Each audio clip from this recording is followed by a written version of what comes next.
This is why EV is not popular among consumers. There is a lot to do. Parks Associates has released a comprehensive study about the current state of EVs across the USA. Although EV sales have increased dramatically in several manufacturers, overall the uptake of EVs is still low compared to Europe and China. 1 second, before we start the video, kindly subscribe to this channel. That will motivate us to make more videos like this. Your support is very important for us. Only, you can help us to reach the next milestone. Now, let's get started. According to the best estimates, EVs account for only 1% of America's 250 million light-duty trucks and cars.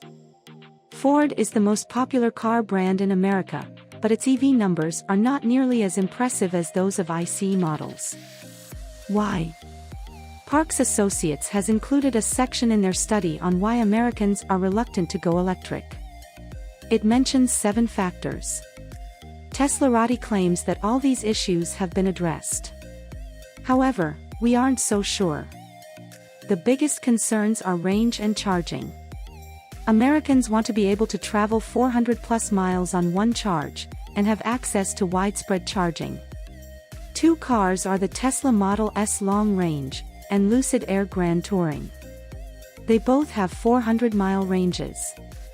These 6-figure cars are not affordable for the average consumer. The average cost of a new car is $46,259. However, the range argument is strong. Elon Musk made one of the smartest investments in a large EV charging network. Tesla will soon open its vast charging network to other EVs. When this happens, Tesla's network is likely to be the default and Electrify America will serve as a backup. It will be easier than ever to charge an electric vehicle. Consumers want a tax cut and an electric rate cheaper than gasoline. The Inflation Reduction Act was recently introduced by the government. It includes a $7,500 tax cut for new cars, and $4,000 for used cars. There are restrictions, so the list of eligible cars is now shorter. EVs were a hot topic in July as gas prices reached a record high. This information can be difficult to find and automobile manufacturers would be well informed to provide more details. Although EVs are clearly more affordable to operate, the figures vary from one state to another. Some states allow you to park your car for free.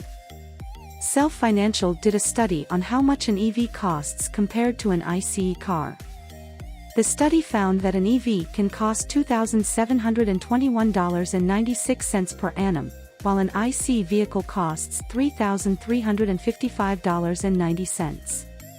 Consider the high price of an average new car, $633.94 is not much.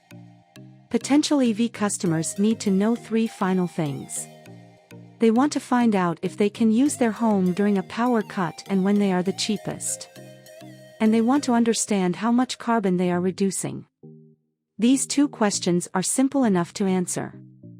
Yes, your house can be powered by an EV. This feature was not available in the first batch of EVs, but it is now a standard. Some EVs are capable of charging other EVs.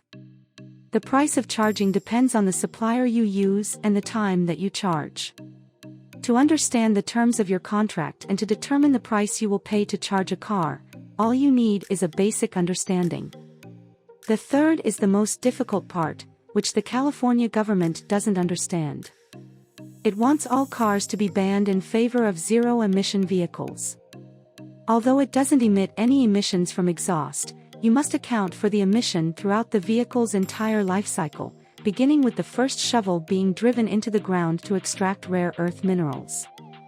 Manufacturers are reluctant to conduct such a study, for obvious reasons. Fortunately, there are organizations such as the American Council for an Energy Efficient Economy, ACEE, is willing to conduct the research. The Hummer EV is a much more polluting vehicle than an ICE car. According to that report, 60% of American power comes from dirty energy like coal. Your EV doesn't emit harmful gases. But where does it get its power? It's a difficult question and Americans want to know the answer. It was the most popular question from viewers when we said about California banning all vehicles except zero-emission vehicles starting in 2035. A windscreen sticker that lists all emissions at the manufacturing stage as well as the emission levels you can expect when using environmentally friendly recharge methods would be an easy solution. Hardcore EV enthusiasts want to believe that all these problems have been resolved. However, it is clear that this is not the case. What do you think about this? Let me know this by commenting below. I would love to see them. I can go through your comments and share my feedback. Thanks for watching this video completely. Kindly subscribe to this channel and hit the like button. Thanks again, have a great day.